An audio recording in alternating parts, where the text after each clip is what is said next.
ಸ್ನೇಹಿತರೆ, ಉಲ್ಲಾಳದಲ್ಲಿರುವಂತಹ ವಜ್ರೇಶ್ವರಿ ಥಿಯೇಟರ್ನಲ್ಲಿದ್ವಿ. ನಿಮ್ಮ ಮನವಿಯ ಮೇರೆಗೆ ನಾವು ಮತ್ತೆ ಈ ಥಿಯೇಟರ್ಗೆ ಬಂದಿದ್ವಿ. ಕಳೆದ ವರ್ಷ ಸ್ಕ್ರೀನ್ 1 ರೆನೋವೇಷನ್ ಆಗಿದ್ದನ್ನು ತೋರಿಸಿದ್ವಿ. ಅದಾದ ನಂತರ ಸ್ಕ್ರೀನ್ 2 ರೆಡಿ ಆಗ್ತಿತ್ತು, ಕನ್ಸ್ಟ್ರಕ್ಷನ್ ಆಗ್ತಿತ್ತು. ಸೊ ನಿಮ್ಗಾಗಲೇ ಹೇಳಿದಾಗೆ ಇದು ಕನ್ಸ್ಟ್ರಕ್ಷನ್ ಮುಗಿದಿದೆ.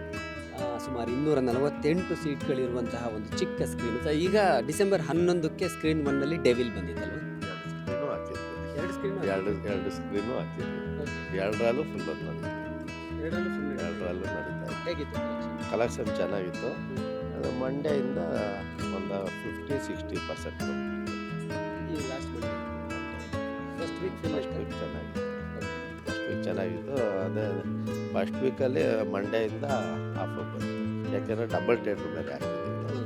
ಎಲ್ಲ ಹೇಳೋದು ಐದು ಶೋ ಅಲ್ಲ, ಅದರಿಂದ ಸ್ವಲ್ಪ ಎಷ್ಟು ಕಲೆಕ್ಷನ್ ಆಗಿರ್ಬೋದು ಅಂದಾಜು? ಬಟ್ ರೆಸ್ಪಾನ್ಸ್ ಎಲ್ಲ ಚೆನ್ನಾಗಿ ಬಂತಲ್ಲ ಆಡಿಯನ್ಸ್ ರೆಸ್ಪಾನ್ಸ್ ಸೂಪರ್ ಆಗಿತ್ತು.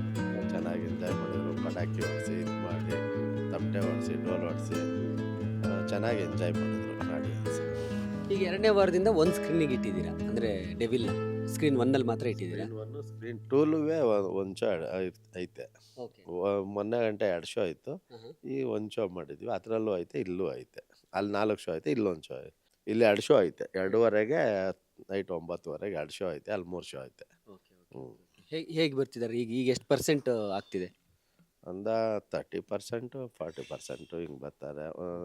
ಈಗ ಕೆಲ್ಸಕ್ಕೆ ಹೋಗೋ ಟೈಮಲ್ಲೇ ಬೇರೆ ಥರ ಕಲೆಕ್ಷನು. ಕೆಲಸ ಬಿಟ್ಟ ಮೇಲೆ ಈಗ ಯಾವ ಕೆಲಸ ಎಲ್ಲ ಹೋಗ್ಬೇಕಲ್ಲ, ಆಯ್ತರ ಮೇಲೆ ಬರ್ತಾರೆ. ಟೈಮ್ ಈವ್ನಿಂಗ್ ಟೈಮ್ ಸೊ ಈಗ ಈ ವಾರ 2 ದೊಡ್ಡ ಸಿನಿಮಾ, ಮಾರ್ಕ್ ಸುದೀಪ್ ಅವ್ರದ್ದು, ಒಂದು ಶಿವಣ್ಣ ಉಪೇಂದ್ರ ಅವ್ರದ್ದು 45. ಸೊ ಆ 2 ಸಿನಿಮಾ ಇಲ್ಲಿ ಬರುತ್ತಾ? ಈಗ ಸದ್ಯಕ್ಕೆ ಒಂದು ಅನೌನ್ಸ್ ಮಾಡಿದ್ದೀವಿ. 45 ಕನ್ಫರ್ಮ್ ಆಗಿದೆ. ಹೇಗಿದೆ ಬುಕ್ಕಿಂಗ್ ಎಲ್ಲ? ನಿಮಗೆ ಬುಕ್ಕಿಂಗ್ ಆಗಲೇ 90% ಆಗಿದೆ. ಅದೇನಾದ್ರು ಆ ಪಿಕ್ಚರು ಬಂದರೆ 2 ಮ್ಯಾನೇಜ್ ಮಾಡ್ಬೇಕು. 2 ಥಿಯೇಟ್ರಿಗೂ ಮ್ಯಾನೇಜ್ ಮಾಡ್ಬೇಕು. 2ಕ್ಕೂ ಎಲ್ಲ ಒಂದೇ ಥರ ಕೊಡಬೇಕಲ್ವಾ. ಆದ್ದರಿಂದ ಸ್ವಲ್ಪ ಅದು ಇದು ಮಾಡ್ಕೊಂಡು ನೋಡ್ಕೊಂಡು. ಈಗ 2 ಒಂದೇ ದಿನ ಬರುತ್ತಲ್ಲ, ದೊಡ್ಡ ಸಿನಿಮಾಗಳು, 2 ದೊಡ್ಡ ಸ್ಟಾರ್ ಕಾಸ್ಟ್ ಇರುವಂಥ ಸಿನಿಮಾಗಳು. ಆ ಒಟ್ಟಿಗೆ ಬಂದಾಗ ಅದು ಪ್ಲಸ್ ಅಂತೀರಾ ಮೈನಸ್ ಅಂತೀರಾ? ಒಂದೇ ಕಡೆ 2 ಸಿನಿಮಾಗಳಿದ್ದಾಗ ನಮಗೆ ಪ್ಲಸ್ಸೇನೆ, ಅದು ಮೈನಸ್ ಬರಲ್ಲ ಅದು. ಯಾಕಂದ್ರೆ ಅದು ಈಗ ಇದು ಆಡಿಯನ್ಸ್ ಆಡಿಯನ್ಸ್ಗೆ ಹೋಗ್ತಾರೆ, ಈ ಆಡಿಯನ್ಸ್ ಇದಕ್ಕೆ ಹೋಗ್ತಾರೆ. ಈಗ ಎಲ್ಲೇ ಇದ್ರು ಇಲ್ಲಿಂದ ಅಲ್ಲಿಗೆ ಹೋಗೋದ ಇಲ್ಲೇ ನೋಡ್ತಾರೆ ಅಲ್ಲ. ಈಗ ನಮ್ಮಲ್ಲಿ ಇಲ್ಲ ಅಂದರೆ ಏನು ಮಾಡ್ತಾರೆ, ಹೊರಗಡೆ ಹೋಗ್ತಾರೆ. ನಮ್ಮಲ್ಲಿ ಐತೆ ಅಂದರೆ ಅದು ನೋಡೋರು ಅದು ನೋಡ್ತಾರೆ. ಕೆಲವ್ರು ಏನು ಮಾಡ್ತಾರೆ, ಒಂದು ಶೋ ಇದು ನೋಡ್ತಾರೆ, ಒಂದು ಶೋ ತಿರ್ಗಿ ಅದು ನೋಡ್ತಾರೆ.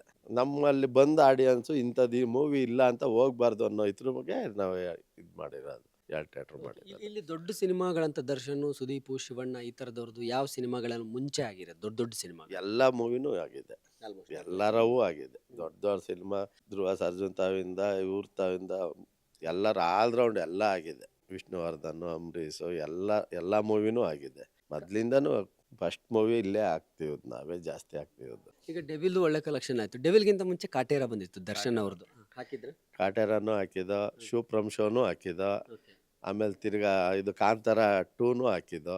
ಎಲ್ಲ ಸೂಪರಾಗಿ ಬಂತು ಕಲೆಕ್ಷನ್. ಕಾಟೇರ ಎಲ್ಲ ಫುಲ್ ಹೌಸ್ಫುಲ್ ಆಗಿತ್ತು. ಫುಲ್ ಹೌಸ್ಫುಲ್ ಅವಾಗ ಸಿಂಗಲ್ ಒಂದೇ ಸ್ಕ್ರೀನ್ ಇದ್ದದ್ದು. ಸೂಪರಾಗಿ ಬಂತು ಆ ಮೂವಿ. ವಜ್ರೇಶ್ವರಿ ಥಿಯೇಟರ್ನಲ್ಲಿ ಈಗ ಸದ್ಯಕ್ಕೆ ಡೆವಿಲ್ ಸಿನಿಮಾ ಹೋಗ್ತಾ ಇದೆ. ಅವ್ರು ಹೇಳಿದಾಗೆ ಸೆಕೆಂಡ್ ವೀಕಲ್ಲಿ ಆ್ಯಕ್ಚುಲಿ ಒಂದು ಲೆವೆಲಿಗೆ ಪಿಕಪ್ ಆಗಿದೆ ಅಂತ ಕೇಳ್ಪಟ್ಟೆ ನಾನು. ಫಸ್ಟ್ ವೀಕಲ್ಲಿ ಸ್ವಲ್ಪ ಏನೋ ಪೈರಸಿ ಅದು ಇದು ಅಂತೆಲ್ಲ ತುಂಬ ಸಮಸ್ಯೆ ಆಯಿತು ಸಿನಿಮಾಗೆ. ಬಟ್ ಸೆಕೆಂಡ್ ವೀಕಲ್ಲಿ ಡೆವಿಲ್ ಕೂಡ ಪಿಕಪ್ ಆಗಿದೆ ಅಂತ ಕೇಳ್ಪಟ್ಟಿದ್ದೀನಿ. ಸೊ ನೋಡಿ, ಇಲ್ಲಿ ಸಿಟಿ ಮಧ್ಯದಲ್ಲಿ ಎಲ್ಲೋ ಒಂದು ಕಡೆ ಇರುವಂಥ ಉಲ್ಲಾಳದಲ್ಲಿರುವಂತಹ ಥಿಯೇಟ್ರಲ್ಲೂ ಕೂಡ 40% 50% ಈಗಲೂ ಆಗ್ತಾ ಇದೆ. ಸೊ ಒಂದೇ ತಿಂಗಳಲ್ಲಿ ದೊಡ್ಡ 3 ಸಿನಿಮಾಗಳು. ಸೊ ಅಭಿಮಾನಿಗಳು ಇದನ್ನು ಒಂದು ರೀತಿ ಸಂಭ್ರಮದ ರೀತಿಯಲ್ಲಿ ತಗೋಬೇಕು. ಎಲ್ಲೂ ಏನು ಹೇಳ್ತೀವಿ, ಈ ಸ್ಟಾರ್ ವಾರ್ ಈಗೇನು ನಡೀತಾ ಇದೆ ಅದಕ್ಕೆ ನಾವು ಯಾವತ್ತೂ ಪ್ರೋತ್ಸಾಹ ಕೊಡಬಾರ್ದು ಅಂತ ನಾನು ವೈಯಕ್ತಿಕವಾಗಿ ಹೇಳ್ತೀನಿ. ಎಲ್ಲರೂ ಎಲ್ಲ ಸಿನಿಮಾಗಳನ್ನು ನೋಡಬೇಕು ಅಂತ ನಾನು ವೈಯಕ್ತಿಕವಾಗಿ ತಮ್ಮಲ್ಲಿ ಮನವಿ ಮಾಡ್ಕೊಳ್ತೀನಿ. ನರಸಿಂಹಮೂರ್ತಿ ಅವರೇ, ಒಂದು ಮಧ್ಯದಲ್ಲಿ ಕನ್ನಡ ಸಿನಿಮಾಗಳಿಗೆ ಆಡಿಯನ್ಸ್ ಬರ್ತಿಲ್ಲ ಅನ್ನೋದ್ರ ಬಗ್ಗೆ ಬಹಳ ಚರ್ಚೆ ಆಗ್ತಿತ್ತು. ಈಗ ಲಾಸ್ಟ್ ಒನ್ ಇಯರ್ ಹಿಂದೆ ಸೂಫ್ರಮ್ ಶೋ ಬಂತು, ಕಾಂತಾರ ಬಂತು, ಡೆವಿಲ್ ಬಂತು. ಈಗ ಬ್ಯಾಕ್ ಟು ಬ್ಯಾಕ್ ದೊಡ್ಡ ಸಿನಿಮಾಗಳು ಬರ್ತಾ ಇದೆ. ಹೇಗಿದೆ ರೆಸ್ಪಾನ್ಸ್? ತುಂಬ ಚೆನ್ನಾಗಿದೆ. ಅಂದರೆ ಮೂವಿ ಕತೆ ಇದ್ರ ಮೇಲೆ ಎಂಜಾಯ್ ಮೇಲೆ ಅವು ಜನ ಬರ್ತಾರೆ. ಯಾವ್ಯಾವ ಮೂವಿ ಆದರೂ ಚೆನ್ನಾಗದೆ ಅಂತ ಸ್ವಲ್ಪ ಆಡಿಯನ್ಸ್ ಹೊರಗಡೆ ಬಿಟ್ರು ಅಂದರೆ ಸೂಪರಾಗಿ ಅವಾಗ ಚೆನ್ನಾಗಿ ಬರ್ತದೆ ಕಲೆಕ್ಷನ್. ಅದೇ ಮೂವಿ ಚೆನ್ನಾಗಿಲ್ಲ ಇದಿಲ್ಲ ಅಂತ ಆಡಿಯನ್ಸ್ ಏನಾದ್ರು ಬಾಯಲ್ಲಿ ಬಂದರೆ ಸ್ವಲ್ಪ ಡೌನ್ ಆಯ್ತದೆ. ಮಧ್ಯದಲ್ಲಿ ಸಿಂಗಲ್ ಸ್ಕ್ರೀನ್ಗಳಿಗೆ ಜನನೇ ಬರಲ್ಲ ಅನ್ನೋ ಥರ ಇತ್ತು ಪರಿಸ್ಥಿತಿ. ಈ ಮಲ್ಟಿಪ್ಲೆಕ್ಸ್ ಎಲ್ಲ ಬಂದಮೇಲೆ ಸಿಂಗಲ್ ಸ್ಕ್ರೀನ್ ಕಡೆ ಜನನೇ ಬರಲ್ಲ ಅಂತ. ಅದ್ರ ಬಗ್ಗೆ ಏನು ಅನ್ಸುತ್ತೆ? ಸಿಂಗಲ್ ಸ್ಕ್ರೀನ್ ಕಡೆ ಜನ ಬರ್ತಾರಾ? ಒಳ್ಳೆ ಸಿನಿಮಾ ಇದ್ರೆ ಸಿಂಗಲ್ ಸ್ಕ್ರೀನ್ ಆದ್ರೂ ಸರಿ. ಒಳ್ಳೆ ಮೂವಿ ಇದ್ರೆ ಸಿಂಗಲ್ ಸ್ಕ್ರೀನು ಅದು ಇದು ಏನು ನೋಡಲ್ಲ. ಹ್ಮ್. ಅಂದರೆ ಮೊದಲು ಈಗ ಒಂದು 4 ಇಯರ್ಸ್ 5 ಇಯರ್ಸ್ ಹಿಂದೆಗಡೆ ಹ್ಮ್. ಅಷ್ಟು ಎ ಸಿ ಇರಲಿಲ್ಲ ಥಿಯೇಟ್ರುಗಳಲ್ಲಿ, ಸೀಟ್ ಇದಿರಲಿಲ್ಲ. ಹ್ಮ್. ಆದ್ರಿಂದ ಸ್ವಲ್ಪ ಕಮ್ಮಿ ಬರ್ತಿದ್ರು. ಹ್ಮ್. ಹ್ಮ್. ಈಗ ಎಲ್ಲ ಥಿಯೇಟ್ರುವೆ ಎಲ್ಲ ಮನ್ಸು ಮಾಡಿ ಎಲ್ಲ ಎ ಸಿ ಸೀಟ್ಗಳು ಎಲ್ಲ ಚೆನ್ನಾಗಿ ಮಾಡಿದ್ಮೇಲೆ ಮಾಲ್ಗಿಂತ ಚೆನ್ನಾಗಿ ಬರ್ತಾವೀಗ ಎಲ್ಲ. ಕರೆಕ್ಟ್. ಈಗ ಎಲ್ಲರೂ ಮಲ್ಟಿಪ್ಲೆಕ್ಸ್ ಅಲ್ಲಿ ಹೋಗಿ ಎ ಸಿಯಲ್ಲಿ ಸೀಟ್ಗಳು ತುಂಬಾ ಕಂಫರ್ಟಬಲ್ ಆಗಿರ್ಬೇಕು ಆ ಥರ ಎಲ್ಲ ಎಕ್ಸ್ಪೆಕ್ಟ್ ಮಾಡ್ತಾರೆ. ಇದು ಚೆನ್ನಾಗಿದೆ ಆಕ್ಚುಲಿ ನಿಮ್ಮ. ನಮ್ಮ ಸುಂದರ್ ರಾಜ್ ಸಾರು, ಹ್ಮ್. ಆಮೇಲೆ ನಮ್ಮ ವೀರೇಗೌಡರು ಸಾರು, ಅವ್ರು ಮನ್ಸು ಮಾಡಿ ಹ್ಮ್. ವೀರೇಗೌಡರು ಸಾರು ಬಂಡವಾಳ ಹಾಕಿ ಮಾಡಿ ಇಷ್ಟು ಖರ್ಚು ಮಾಡಿ ಮಾಡವ್ರೆ. ಹ್ಮ್.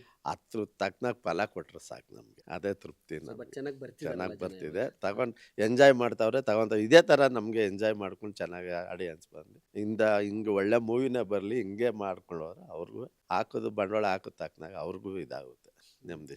ಬಟ್ ದೊಡ್ಡ ಸಿನಿಮಾಗಳು ಬಂದಾಗ ಆಲ್ಮೋಸ್ಟ್ ಫಸ್ಟ್ ಒಂದು ಎರಡು ಮೂರು ದಿನ ಜನ ಇರ್ತಾರೆ, ಆಮೇಲೆ ಕಮ್ಮಿ ಆಗ್ಬಿಡ್ತಾರೆ ಅಂತಾರೆ. ಅದು ಹೆಂಗೆ ಅದು? 4 ದಿನ ಆದ್ಮೇಲೆ ಕೆಲಸ ಇದ್ದೇ ಇರ್ತವೆ. ಕೆಲಸ ಟೈಮ್ ಬಿಡುವು ಮಾಡ್ಕೊಂಡು ಬರ್ತಾರೆ. ಮೂವಿ ಚೆನ್ನಾಗಿರೋ ಫ್ಯಾಮಿಲಿ ಆಡಿಯನ್ಸ್ ಹೇಳ್ಕೊತು ಅಂದರೆ ಹ್ಮ್. ಅವ್ರಿಗೂ ಸ್ಕೂಲು ಎಲ್ಲ ನೋಡ್ಕೊಂಡೇ ಬರ್ತಾರೆ ಎಲ್ಲರಿಗೂ. ಒಂದೊಂದು ದಿನ ಲೇಟಾಗಿ ಬರ್ತಾರೆ ಅಷ್ಟೇ. ಈಗ ದೊಡ್ಡ ಇರೋ ಪಿಕ್ಚರು ಅಂದರೆ 3 ದಿನ 4 ದಿನ ಸಿಳ್ಳೆ, 2 ದಿನ 3 ದಿನ ಸಿಳ್ಳೆ, ಅದು ಇದು ಕೂಗಾಡ್ತಾರೆ ಅಂದ್ಬಿಟ್ಟು ಏನು ಮಾಡ್ತಾರೆ, ಸೋಮವಾರದಿಂದ ಪಿಕಪ್ ಆಯ್ತು ಫ್ಯಾಮಿಲಿ ಕ್ಲಾಸ್ ಆಡಿಯನ್ಸು ಎಲ್ಲ ನೀಟಾಗಿ ಆಮೇಲೆ ನೋಡೋಣ ಅಂದ್ಕೊಂಡು ಬರೋರು ಇರ್ತಾರೆ. ಇಲ್ಲ ನಾವು ಆ ಸೌಂಡಲ್ಲಿ ಹಂಗೆ ಎಂಜಾಯ್ ಮಾಡಬೇಕು ಅನ್ನೋರು ಮುಂದಾಗೆ ಬರ್ತಾರೆ. ಆ ಥರ. ಯಾವ ಶೋಗೆ ಜಾಸ್ತಿ ಜನ? 7 ಗಂಟೆ show, second show first show class audience, second show ಬರ್ತಾರೆ. Thank you. ಎಲ್ರಿಗೂ ಕೂಡ ನಮಸ್ಕಾರಗಳು. ಈ ನಮ್ಮ ಡೈಲಿ ಮಾಧ್ಯಮ ನಮ್ಮ ಸ್ನೇಹಿತ, ಸುಮಾರು ವರ್ಷದ ಗೆಳೆಯ, ಅಜಾತ ಶತ್ರು, ಸದಾ ನಗುಮುಖದ ವ್ಯಕ್ತಿತ್ವ. ಏನಾದರೂ ಹೊಸದಾಗಿ ಸಮಾಜಕ್ಕೆ ಕೊಡಬೇಕು, ಪತ್ರಿಕೋದ್ಯಮದಲ್ಲಿ ತನ್ನ ಹೆಸರನ್ನು ಚಿರಾಯು ಮಾಡಬೇಕು ಅಂತ ಆಸೆ ಪಡುವಂಥ, ತುಡಿತಾ ಇರುವಂಥ ಉತ್ಸಾಹಿ ಯುವಕ ನನ್ನ ಗೆಳೆಯ ಅಶೋಕ್ ಅವರ ಕನಸಿನ ಕೂಸಿದು ಡೈಲಿ ಮಾಧ್ಯಮ. ನನ್ನ ಮನಸಾರೆ, ನನ್ನ ಸಂಪೂರ್ಣ ಹೃದಯದಿಂದ ನಾನು ಶುಭವನ್ನು ಕೋರ್ತಾ ಇದ್ದೀನಿ. ಈ ಮಾಧ್ಯಮವನ್ನು ನೀವೆಲ್ಲರೂ ಕೂಡ ಪ್ರೀತಿಯಿಂದ ಸಬ್ಸ್ಕ್ರೈಬ್ ಮಾಡಿ ಬೆಳೆಸಿ. ನನಗೆ ಖಂಡಿತ ನಂಬಿಕೆ ಇದೆ, ನಿಮಗೆ ನಿರಾಶೆ ಮಾಡದ ರೀತಿಯಲ್ಲಿ ಒಳ್ಳೊಳ್ಳೆ ಕಂಟೆಂಟ್ ಓರಿಯೆಂಟೆಡ್ ವಿಷಯಗಳನ್ನು ನಮ್ಮ ಅಶೋಕ್ ಅವರ ನೇತೃತ್ವದಲ್ಲಿ ಈ ತಂಡ ಕೊಡ್ತೇನೆ ನಂಬಿಕೆ ಇದೆ. ನಾನು ಅವ್ರ ಜೊತೆ ಕೈ ಜೋಡಿಸ್ತೀನಿ, ನೀವುಗಳು ಕೂಡ ಅವ್ರ ಜೊತೆ ಕೈ ಜೋಡಿಸಿ ಒಟ್ಟಿಗೆ ನಮ್ಮ ಡೈಲಿ ಮಾಧ್ಯಮವನ್ನು ನಾವು ಬೆಳೆಸೋಣ. ಧನ್ಯವಾದ.